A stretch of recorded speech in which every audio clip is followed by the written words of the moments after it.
In a previous video, we briefly discussed the evolution of the standards the courts use to determine if an IEP is appropriate.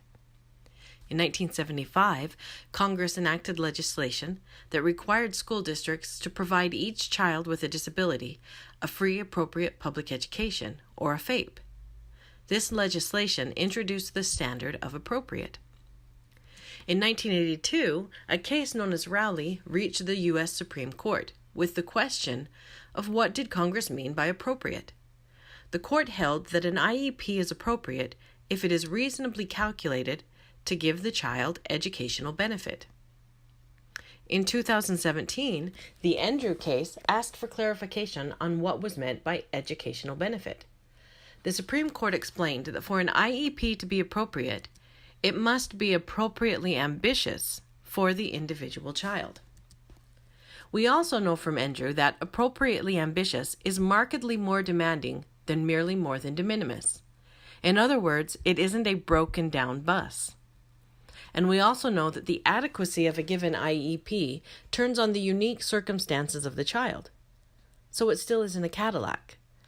But each child deserves the vehicle that will bring their uniquely challenging objectives.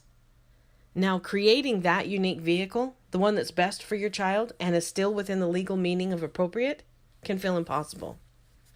But learning to be a proactive advocate is a powerful tool that you can use in creating the appropriate IEP. Here's a representation of the IEP team. It consists of parents and a panel of different school professionals. And when appropriate, the student is even part of the IEP team. But regardless of whether the student is part of the team, the central focus is always on the student. Now you, as a parent, have a unique viewpoint. This is for two reasons. First, you're the parent, you know your child the best. But there's another reason that your viewpoint is so unique. You are the only constant member of the team. The teachers, aides, and other team members, they will come and go. But you were there before there was an IEP.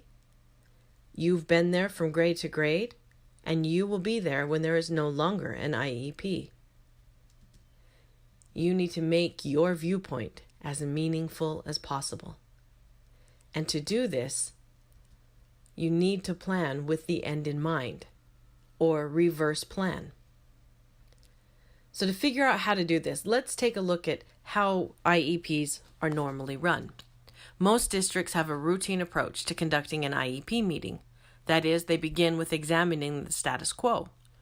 This is because IDEA requires the school district to individualize the IEP by looking at how the child is presently performing. So the meeting will often begin by looking at the child's present levels. This is where the team attempts to measure or record where the child is performing. Then, the team will look at how the disability affects the child's ability to access the general education curriculum, or in other words, how they are individually affected by their disability. With the present levels and the disability in mind, the goals are then developed. Often these goals end up being an extension or an altered reproduction of a current goal. Sometimes even new goals are developed. But what happens is we spend a lot of the IEP meeting focusing on the present. And that's actually okay. It's important. It's something that needs to be done to make sure the IEP is individualized.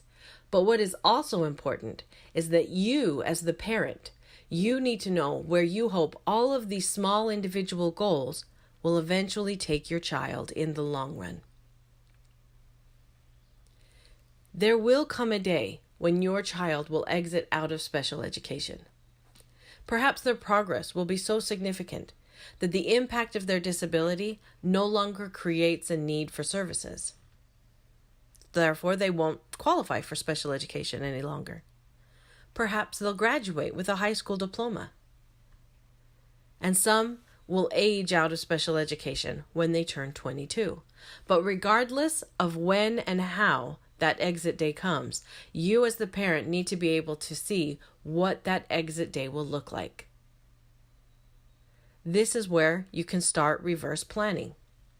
So you need to be able to envision an adult lifestyle that your child is capable of obtaining. And remember, this is what they're capable of obtaining if they're given proper supports and services. Once you have this vision, you can then plan in reverse. And when you're at the IEP meeting, making those goals, you need to think, are these goals preparing my child for the next big step? And so that step can help them prepare for the next step and on until adulthood.